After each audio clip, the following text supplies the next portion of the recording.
வணக்கம் நண்பா. நம்ம இன்றைக்கி எங்கே வந்திருக்கோம் அப்படின்னு பார்த்தீங்க அப்படின்னா, பழைய ஆயில் ஸ்டார்ட்டரை வந்து சேஞ்ச் பண்ண வந்திருக்கோம். அதாவது பழைய ஆயில் ஸ்டார்ட்டர் வந்து கொஞ்சம் ப்ராப்ளம் ஆயிடுச்சுன்னாங்க. ஸோ அதனால் ஸ்பேர் ஒரு ஆயில் ஸ்டார்ட்டர் வச்சுருந்தாங்க. அதை தான் நம்ம மாற்ற போகிறோம். இது பார்த்தீங்க அப்படின்னா oil starter stall data connection. இது வந்து இந்த ஸ்டார்ட்டரை வந்து 30 ஹெச்பிக்கு உண்டான ஸ்டார்டர். இது 30 ஆம்ஸ்லேருந்து 40 ஆம்ஸ் வரைக்கும் தாங்கக்கூடிய ஸ்டார்டர். இந்த ஸ்டார்ட்டரை கழட்டிட்டு காண்டக்டர் டைப்பில் போடலான்னு தான் பார்த்தோம். ஆனால் ஆல்ரெடி பழைய ஸ்டார்ட்டர் வந்து ஸ்டாக் இருந்தனால ஏன் அதை வேஸ்ட் பண்ணாட்டி அப்படின்ட்டு ஆல்ரெடி ஒரு ஸ்பேர் ஸ்டார்ட்டர் இருந்துச்சு ஸ்டார்லேட்டால்.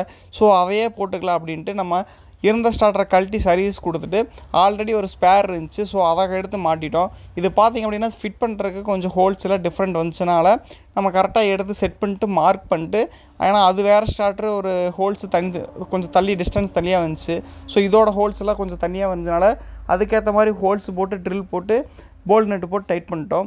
ஸோ அதுக்கு உண்டான ஒயரெல்லாம் பார்த்திங்க அப்படின்னா மாற்றிட்டு புது கேபிளுக்கு வந்து லெக் அடித்து ஸ்டார் டேட்டா கனெக்ஷன் வந்து ஸ்டார்டரெல்லாம் கனெக்ஷன் கொடுத்தோம். இந்த ஸ்டார்டரில் உள்ள போல்டு நட்டு எல்லாமே எம்எஸ்ஓ இல்லை கோட்டிங் போல்டு நட்டோ கிடையாது, ஃபுல் அண்ட் ஃபுல் காப்பர் தான்.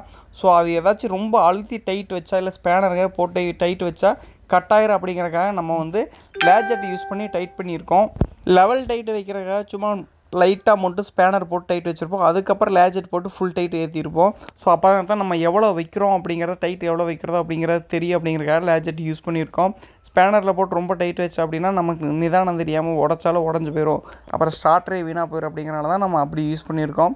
இப்போ எல்லாமே கனெக்ஷன் கொடுத்துட்டு பார்த்தீங்க அப்படின்னா மோட்டரில் கனெக்ஷன் கொடுக்காமல் மல்டிமீட்டரை வச்சு அவுட்புட்டில் எவ்வளோ வோல்ட் வருது அப்படிங்கிறத செக் பண்ணிட்டு தான் அடுத்து நம்ம மோட்டருக்கே கனெக்ஷன் கொடுக்கணும். இப்போ வர லேட்டஸ்ட்டான காண்டக்டர் கூட ஏதோ பிரச்சனைனால போயிடும் போல். ஆனால் அப்போ இருக்கிற ஸ்டார்டர்லாம் பார்த்தீங்க அப்படின்னா ரொம்ப ஸ்ட்ராங்காக இருக்குது, ரொம்ப நாள் உழைச்சிருக்கு. அந்த பழைய ஸ்டார்டர் மாற்றினதே கிட்டத்தட்டமா 8 வருஷமாக அப்படியே ஓடிட்டு இருந்திருக்காமா. அதுக்கப்புறம் தான் இப்போ தான் வந்து கொஞ்சம் கம்ப்ளைண்ட்டுன்னு சொல்லிட்டு கீழே வந்து அந்த எனாம்பிள் வந்து கொஞ்சம் தேஞ்சு போனனால ஸ்பார்க் ஆகி வந்து கொஞ்சம் வெந்து போச்சு அப்படிங்கிறனால தான் மாற்றுது, வேறு எதுக்காக மாற்றலை. அதுக்காக பழைய ஸ்டார்டரே போடுங்க அப்படின்னு நான் சொல்ல வரல. இது பார்த்திங்க அப்படின்னா இந்த ஸ்டார்டர் பார்த்திங்க அப்படின்னா ஸ்பேஸ் வந்து அதிகமாக பிடிக்கும். ஆனால் காண்டக்டர் மாற்றிட்டிங்க அப்படின்னா ஒரு சின்ன பேனலில் ஸ்பேஸ் வந்து கம்மியாக பிடிக்கும். ஸோ காண்டக்டர் மாட்டினா நமக்கு வந்து ஸ்பேஸ் வந்து கம்மியாக பிடிக்குங்கிறனால இடம் பற்றி நீட்டாக இருக்கும். காண்டக்டர்லாம் பேனலுக்குள்ளேயே வச்சுக்கலாம் அப்படிங்கிறனால தான் அது யூஸ் பண்ணிகிட்டு இருக்கோம். இது பார்த்திங்க அப்படின்னா இது வந்து தனியாக ஒரு ஸ்பேஸே இது பிடிச்சிக்கும். அதனால தான் நம்ம வந்து இப்போ எல்லாம் இதை அவாய்ட் பண்ணிகிட்டு இருக்காங்க. யூஸ் பண்ணிகிட்டு இருக்கிறவங்க வந்து இன்னுமே பெரும்பாலும் இந்த ஆயில் ஸ்டார்டர் வந்து யூஸ் பண்ணிட்டு தான் இருக்காங்க. ஆனால் புதுசாக வந்து மில்லு போடுறாங்க கட்டுறாங்க அப்படின்னா